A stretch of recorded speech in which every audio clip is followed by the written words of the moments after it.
जय हिंद दोस्तों बहुत बहुत बधाई हो। राफेल देश में आ चुका है और जैसा कि मैंने पिछली क्लास में बताया था कि जो जिससे पैदा होगा वो उसका परिक्रमा करेगा। तो इसके अंतर्गत जो है आकाशगंगा से हमारे जो माना जाता है वो सोलर सिस्टम्स के निर्माण हुए। न केवल हमारा सोलर सिस्टम बल्कि तमाम तरह के जो तारे थे उनके पास भी जो है वो इसी तरह से तारों के इर्द गिर्द परिक्रमा करने वाले ग्रह उपग्रह हैं, जो कि हब्बल टेलीस्कोप जो कि हमारे पृथ्वी का फोटोग्राफर माना जाता है, उसके जरिए नित्य नई चीज़ों को खोज करके लाया जा रहा है। तो इन सब बातों के साथ हम आगे बढ़ते हैं अपने सौर परिवार के साथ। देखिए, सबसे पहले आकाशगंगा, हमारा सूर्य, हमारी आकाशगंगा मंदाकिनी की परिक्रमा कर रहा है। ठीक, आकाशगंगा में हमारा सूर्य स्थित है जो कि एक तारा है।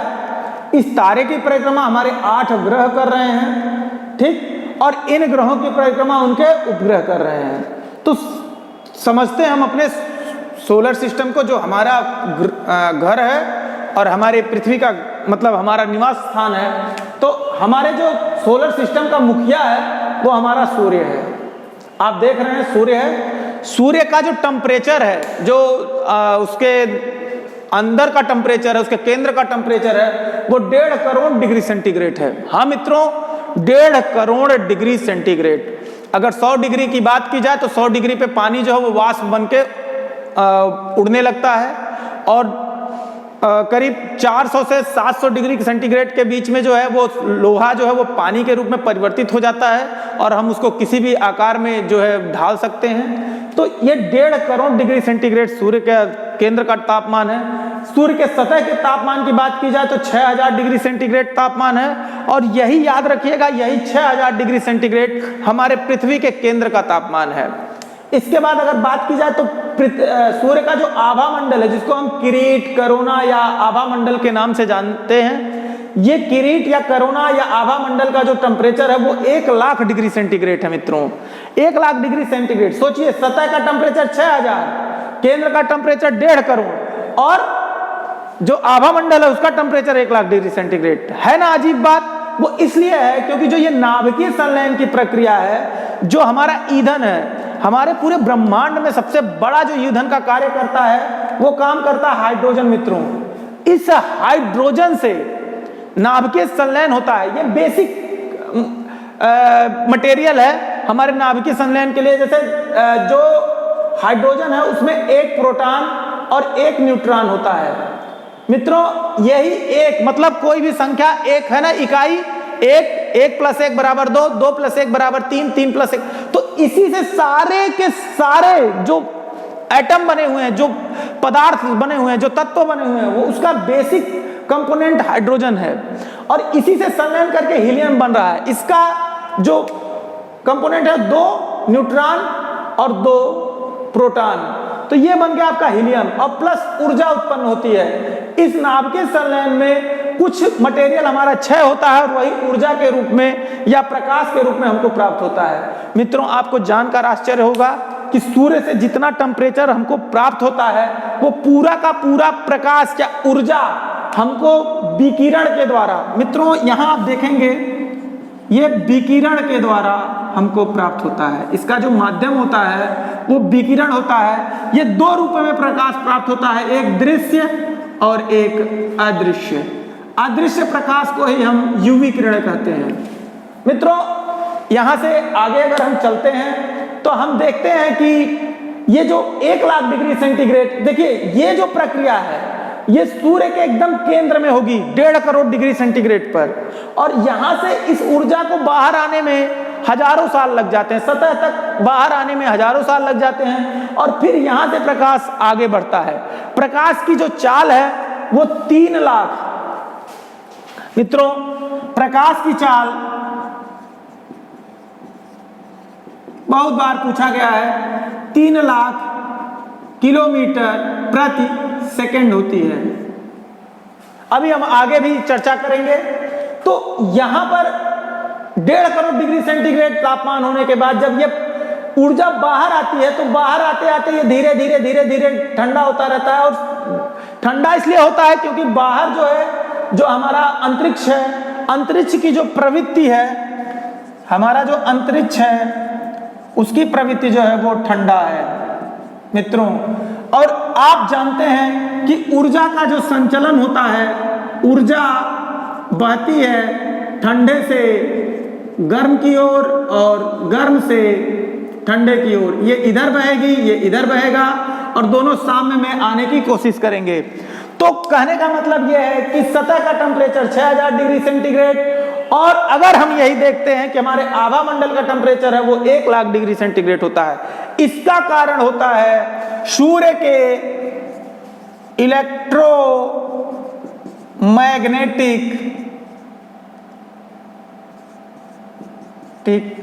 फील्ड का होना। सूर्य में इलेक्ट्रोमैग्नेटिक फील्ड होता है और इस इलेक्ट्रोमैग्नेटिक फील्ड के कारण सूर्य का जो आभा मंडल का टेम्परेचर है वो बढ़ करके 1 लाख डिग्री सेंटीग्रेड हो जाता है। मित्रों, जो पूछे गए क्वेश्चन है वो क्वेश्चन यही पूछे गए हैं कि सूर्य हमारा क्या है। तो सूर्य हमारा एक तारा है। सूर्य से सबसे नजदीकी जो तारा है वो तारा है हमारा प्रैक्सिमा सेंटारी। हमारे पृथ्वी से जो सबसे नजदीकी तारा है, याद रखिएगा मित्रों, पृथ्वी से जो सबसे नजदीकी तारा है वो तारा है हमारा पृथ्वी से नजदीकी तारा सूर्य है। अब हम आगे बढ़ते हैं। अगर हम देखेंगे तो हमारे जो सूर्य है इसके परिवार में सब 8 सदस्य हैं। इस समय 9वां सदस्य भी एक था, यम, उसको निकाल दिया गया है तो उसकी बात हम नहीं करेंगे। 8 परिवार है। पहला परिवार दूरी के अनुसार अगर हम देखेंगे तो ये हमारा दूरी के अनुसार ये क्रम है। इस तरह से अगर हम एक स्लाई में इन लोगों को डाल लें तो इस स्लाई का पहला जो सिरा है, पहला ग्रह है वो आपका बुध है, दूसरा जो ग्रह है वो शुक्र है, तीसरा ग्रह जो है वो पृथ्वी है, चौथा ग्रह जो है वो मंगल है, पांचवा ग्रह आपका बृहस्पति है, छठवां शनि है, सातवां आपका अरुण है और आठवां आपका वरुण है। इस तरह से कुल 8 ग्रह हमारे सूर्य परिवार में स्थित हैं। मित्रों, ये तो हो गई दूरी के अनुसार इनका क्रम। अब इनके आकार के अनुसार इनका क्रम क्या होना चाहिए, उसके लिए एक बहुत इजी ट्रिक है, कभी जिंदगी में आप नहीं भूलेंगे। अगर इसको आप ड्रा कर लेते हैं, इसको करते हैं, तो कभी भी किसी भी एग्जाम में मेरा दावा है कि आप कतई नहीं भूलेंगे। तो आपको करना कुछ नहीं है, बस इतना करना है कि इन ग्रहों के बाहर बाहर से एक लाइन खींच दीजिए इस तरह से। ये देखिए, हर ग्रह से बाहर काटते हुए एक लाइन जा रही है और ये लाइन इस तरह से बनती है। और इस लाइन को अगर हम ऐसे बनाते हुए ऐसे जाते हैं तो ये लाइन एक नाव की आकृति ले लेती है। और नाव का जो बीच का सिरा है, आप देखेंगे नाव का जो बीच का सिरा है, इस बीच के सिरे में जो ग्रह आता है वो सबसे बड़ा ग्रह है सौरमंडल का हमारा, और वह नंबर 1 ग्रह है। कौन सा है? बृहस्पति। दूसरे नंबर पे आपका शनि, तीसरे नंबर पे आपका अरुण, चौथे नंबर पे आपका वरुण। इसके आगे अगर हम चलते हैं, इस तरफ आते हैं, तो हम देखते हैं कि हमारा मंगल, इसको 5वें नंबर पे होना चाहिए था, लेकिन हमारा मंगल अमंगल करता है। ये 5वें नंबर पे न आकर के इसका नंबर अभी हम आपको बताते हैं। तो ये नहीं आएगा 5वें पे, तो 5वें में कौन आ जाएगा? आपकी पृथ्वी आ जाएगी। पृथ्वी की जुड़वा बहन यहां बगल में बैठी हुई है भी, ठीक। पृथ्वी की जुड़वा बहन शुक्र 6ठे नंबर पे आ जाएगा, 7वें नंबर पे आपका मंगल आएगा और 8वें नंबर पे आपका बुध आ जाएगा। तो कहने का मतलब यह है कि सौरमंडल का सबसे बड़ा ग्रह अगर पूछा जाता है तो बृहस्पति, दूसरा बड़ा ग्रह पूछा जाता है तो शनि, तीसरा बड़ा ग्रह पूछा जाता है तो अरुण, चौथा बड़ा ग्रह पूछा जाता है तो वरुण, पांचवा सबसे बड़ा ग्रह पूछा जाता है तो पृथ्वी, छठा आपका शुक्र, सातवां आपका मंगल, और सबसे छोटा अगर पूछा जाता है तो बुध। छोटा और बड़ा यही पूछा जाता है। सबसे नजदीकी ग्रह पूछा जाता है तो आपका बुध, सबसे दूर का ग्रह पूछा जाता है तो वरुण। ये चीजें आपको एकदम क्लियर होनी चाहिए, क्रिस्टल क्लियर होनी चाहिए। आप इसको बनाइए, इसको लगाइए, इसको अच्छे से मेंटेन करिए, आप कभी भी इन चीजों को भूलेंगे नहीं। बस ये देखिए, ये इनकी दूरी का क्रम है, ये इनके साइज का, इनके आकार का क्रम है। मित्रों, कुछ चीजें और आगे हम बढ़ते हैं। हम देखते हैं कि यहां से एक लाइन खींची गई है और ये लाइन खींची गई है इधर के ग्रहों के लिए। ये ग्रह बाह्य ग्रह कहलाते हैं या गैसीय ग्रह कहलाते हैं। इनका जो मुख्य कंपोनेंट है वो सारे गैस हैं, ये बहुत हल्के ग्रह होते हैं। और इधर के जो ग्रह हैं आंतरिक या पार्थिव कहलाते हैं, इनके जो बेस कंपोनेंट है वो ठोस हैं, और गैस, देखिए द्रव, गैस और ठोस, एक स्थिति आपकी होती है प्लाज्मा। ये चार अवस्थाएं पदार्थ की होती हैं, बेसिकली तीन ही आपको पढ़ाया जाता है। ठोस द्रव के अणु जो है वो दूर दूर थोड़ा रहते हैं, पास पास नहीं रहते हैं। गैस के अणु बहुत दूर दूर रहते हैं और ठोस के अणु बहुत पास पास रहते हैं। प्लाज्मा के अणु एक दूसरे से विकर्षित होते हैं, और प्लाज्मा वह अवस्था होती है जब किसी तत्व के जो बाहरी कोश में इलेक्ट्रॉन है वो चक्कर करते हैं, वो नहीं रहते हैं, तो वो स्थितियां प्लाज्मा स्थिति बन जाती है। मित्रों, ये स्थिति पृथ्वी के केंद्र में या उच्च तापमान पर पाई जाती है। देखिए, ठोस की जो आकृति होती है, जो इसका घनत्व होता है, ये सबसे ज्यादा होता है, और द्रव का घनत्व सबसे कम होता है। यानी घनत्व किसी पदार्थ में उपस्थित अणुओं की संख्या को उस पदार्थ का घनत्व कहते हैं। आगे अगर हम चलते हैं तो हम देखते हैं इधर के जो ग्रह हैं वो ठोस हैं, इधर के ग्रह जो हैं वो गैसीय हैं। ये बाह्य ग्रह कहे जाते हैं और ये आंतरिक ग्रह कहे जाते हैं। तो आंतरिक ग्रह में कौन कौन सा आ जाएगा? बुध, शुक्र, पृथ्वी और मंगल। और बाह्य ग्रह में कौन कौन सा आ जाएगा? बाह्य ग्रह में आ जाएगा बृहस्पति, शनि, अरुण और वरुण। एकदम क्रिस्टल क्लियर है। आपको कहीं से कोई डाउट हो, कुछ दिक्कत हो तो आप कमेंट बॉक्स में जरूर लिखें। आपको आगे की क्लासों में इन चीजों को क्लियर करेंगे। और आगे हम अगर चलते हैं तो आगे चलते हुए देखिए, हम आगे चलते हैं। आगे चलते हुए जो है मित्रों, मेरा उद्देश्य ये नहीं है कि मैं आपको बहुत गूढ़ बातें बताऊं। मैं वो बातें बताऊंगा मेरे मुंह से निकले हुए। आप उठा के प्रैक्टिस सेट देखिएगा, आपको सारे के सारे क्वेश्चन सॉल्व हो जाएंगे। अगर कोई क्वेश्चन बच जाता है तो कमेंट बॉक्स में आप जरूर लिखिएगा।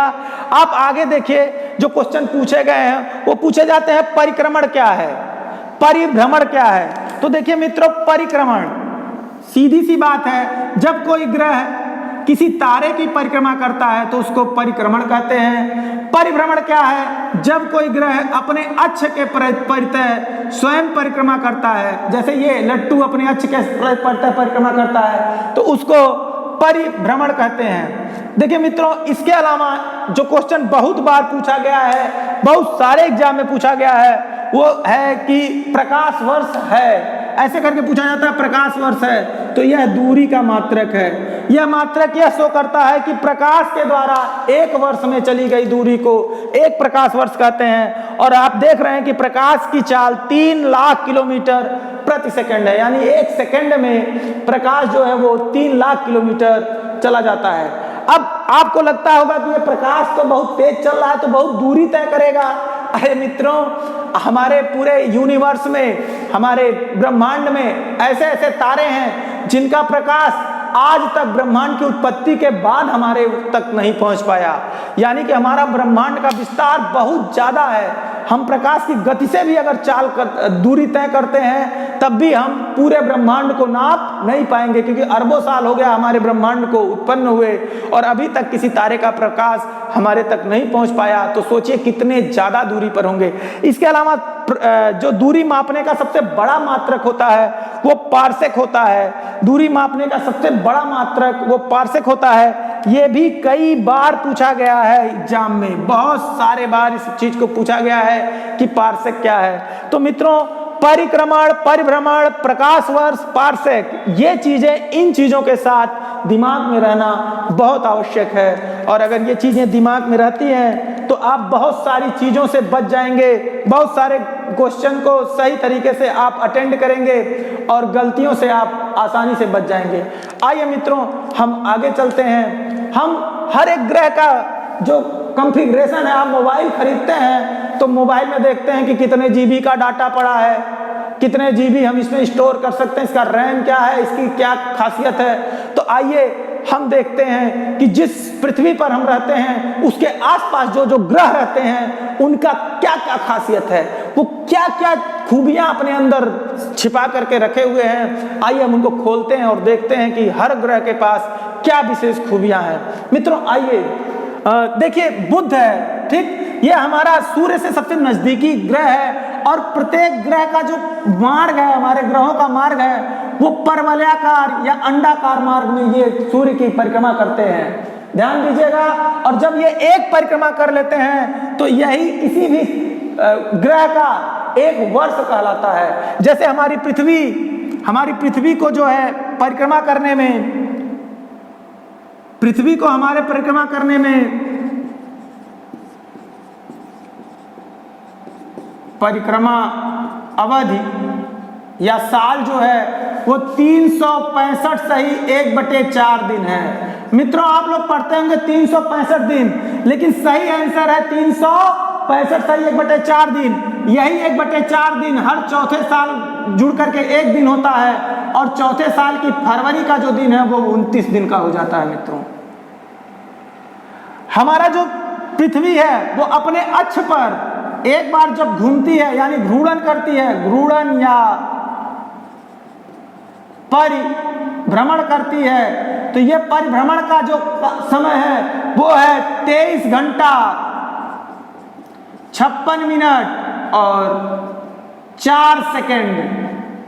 मित्रों, यही जो 4 मिनट का टाइम है ये पूरे एक साल में जुड़ करके 1/4 हो जाता है और चौथे साल एक दिन के रूप में फरवरी 29 की हो जाती है। ये 4 सेकंड हर 400वें वर्ष में एक बार में एक दिन के रूप में कन्वर्ट होता है और उस समय इन चीजों को काउंट किया जाता है। तो ध्यान दीजिएगा मित्रों, आपको ये जो अधिवर्ष मतलब ये जो 365 सही 1/4 दिन है फरवरी या लीप ईयर 29 का कैसे होता है तो आपको यहां से क्लियर हो गया होगा। तो ये हमारे पृथ्वी का एक दिन है, मतलब एक वर्ष है। ये पृथ्वी का एक वर्ष है और ये पृथ्वी का एक दिन है। हमारा जो शुक्र है, शुक्र 12 वर्ष में घूर्णन पूरा करता है, तो शुक्र का एक दिन 12 वर्ष होता है। ठीक। और हमारा जो, अब देखिए सबसे पहले हम बुध की जो बात करते हैं तो बुध जो है हमारा है वो आगे चलते हैं। बुध जो है हमारा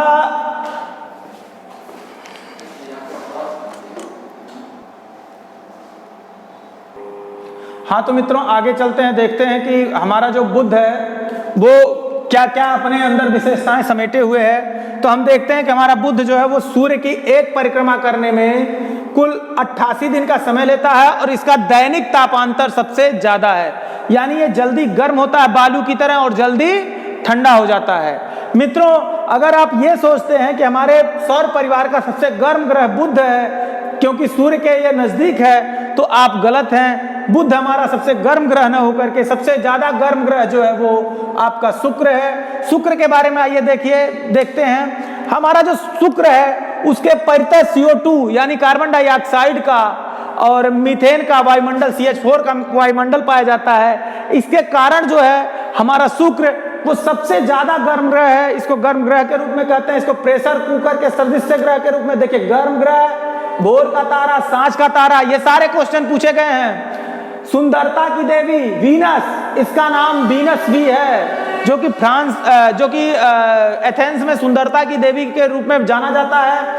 इसके अलावा ये प्रेशर कुकर के सदृश ग्रह है। इसका टेम्परेचर लगातार क्या है, बढ़ता रहता है। इसके अलावा ये पृथ्वी की जुड़वा बहन है। देखिए, पृथ्वी की जुड़वा बहन इसलिए है क्योंकि पृथ्वी का जो व्यास है वो 12,756 किलोमीटर है और ये शुक्र का जो व्यास है वो 12,000 किलोमीटर के आसपास है। तो ये दोनों लगभग एक साइज की हैं, इस वजह से इसको पृथ्वी की जुड़वा बहन भी कहते हैं। इसके अलावा अगर आप देखेंगे तो देखेंगे शुक्र जो है वो, शुक्र और आपका अरुण, ये दोनों ग्रह पूरब से पश्चिम की तरफ अपने अक्ष पर पूरब से पश्चिम की तरफ, ये देखिए, ये आपका पूर्व है, ये आपका पश्चिम है। तो पूर्व से पश्चिम यानी कि ये ग्रह जो है आपका,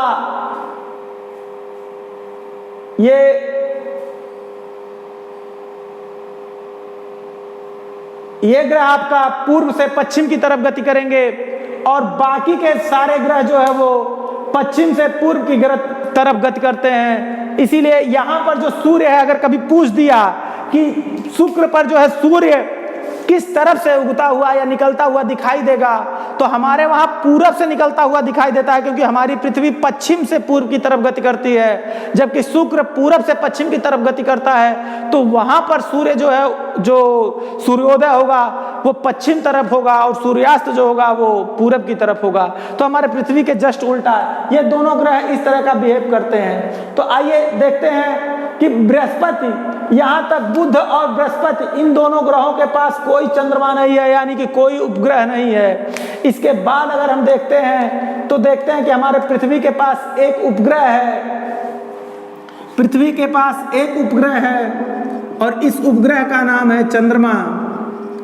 पृथ्वी की और खासियत है, पृथ्वी को अनोखा ग्रह भी कहते हैं, नीला ग्रह भी कहते हैं। देखिए एक चीज यही हम आपको और बता देते हैं, अगर हम पृथ्वी की सतह पर खड़े हैं, ये पृथ्वी की सतह है, इस सतह से अगर खड़े होकर के हम अंतरिक्ष की तरफ देखें, आकाश की तरफ देखते हैं तो आकाश हमको नीला दिखाई देता है। लेकिन अगर हम अपने जो वायुमंडल है इसके बाहर से ऊपर देखते हैं तो जो हमारा अंतरिक्ष है वो अंतरिक्ष हमारा काला दिखाई देता है। ये आप हमेशा याद रखिएगा। और अगर हम अंतरिक्ष से पृथ्वी की तरफ देखते हैं तो हमारी पृथ्वी जो है वो नीला दिखाई देती है। ये क्वेश्चन पूछे जाते हैं और लगातार वर्षों में पूछे गए हैं। पृथ्वी का जो घनत्व है वो हमारे इस सौर परिवार में सबसे ज़्यादा है, 5.5 है हमारे पृथ्वी का घनत्व है। इसके बाद बारी आती है मंगल की। मंगल ग्रह को लाल ग्रह भी कहते हैं, लाल ग्रह, क्योंकि इसके अंदर फेरस ऑक्साइड होता है, इसके सतह पर फेरस ऑक्साइड लोहे के विशाल भंडार पाए जाते हैं, इस वजह से इसको लाल ग्रह कहते हैं। इसके अलावा इसके दो चंद्रमा हैं जिनको फोबोस और डिमोस कहते हैं, डिवोस कहते हैं। ये दोनों चंद्रमा जो है इसका चक्कर करते हैं। इसके अलावा ये हो गए आपके चारों के चारों आंतरिक या पार्थिव ग्रह के जो विशेषताएं हैं जो एग्जाम में पूछे गए हैं। देखिए मित्रों, जितने क्वेश्चन एग्जाम में अराइज है मैं कोशिश सिर्फ इतना ही करूंगा कि बाकी चीजों को हटाकर सिर्फ एग्जाम बेस्ड क्वेश्चन को ही आपके समक्ष रखूं। तो आगे देखते हैं कि हमारा जो बृहस्पति है, ठीक, बृहस्पति जो है वो हमारे सौर परिवार का सबसे बड़ा ग्रह है और ये बड़ा ग्रह है और इसका जो सबसे बड़ा चंद्रमा है या हमारे सौर परिवार का सबसे बड़ा चंद्रमा है उसको गैनीमेड कहते हैं। ये चंद्रमा हमारे बुध से बड़ा है। दूसरा सबसे बड़ा जो चंद्रमा हमारे सौर परिवार में है वो टाइटन है, जो कि शनि का चंद्रमा है। ये जो है दूसरा सबसे बड़ा उपग्रह है हमारे सौर परिवार का। उपग्रह जो है, जो चंद्रमाएं हैं, उन चंद्रमाओं में टाइटन जो है वो भी जो बुध से है वो बड़ा है, लेकिन ये परिक्रमा करता है शनि का। तो शनि के जो उपग्रह जो बृहस्पति के उपग्रह की बात आती है तो 67 उपग्रह जो है वो बृहस्पति के पास हैं। ये संख्या घटती बढ़ती रहती है, लेकिन इसी के आसपास रहेगी। घटती बढ़ती इसलिए है क्योंकि विभिन्न पत्रिकाओं में, विभिन्न रिसर्च में, विभिन्न पेपर्स में धीरे धीरे जैसे जैसे उपग्रह खोजे जा रहे हैं तो संख्या बढ़ रही है, लेकिन 67 उपग्रह जो है वो सही आंसर है। इसके अलावा हमारे शनि के पास 62 उपग्रह हैं। तो हम आगे चलते हैं। जो शनि हमारा है वो शनि हमारे जो सौर परिवार है इसमें सबसे कम घनत्व हमारे शनि का होता है। और शनि का घनत्व सबसे कम होने के कारण ये ग्रह पानी में भी, पानी से भरी बाल्टी में तैर सकता है, ऐसा घनत्व है इसका। इसके बाद अगर हम देखते हैं तो अरुण है। अरुण अपने आसपास से हरे कलर का प्रकाश छोड़ता है। ये ग्रह हरे कलर का, ये प्रश्न पूछा गया है। और ये भी अपना जो चक्कर अपने अक्ष पे है वो उल्टे दिशा में करता है, पूरब से पश्चिम की दिशा में ये अपने अक्ष पर घूमता है। तो इस तरह से मित्रों, और वरुण ये लास्ट ग्रह है। अच्छा, एक क्वेश्चन और पूछा गया है और ये बहुत ही बार पूछा गया है। बाद के ये तीनों ग्रह छल्ले वाले ग्रह हैं। शनि, अरुण और वरुण के बाहर गैसीय अवस्था में एक छल्ले नुमा आकृति चक्कर करती रहती है।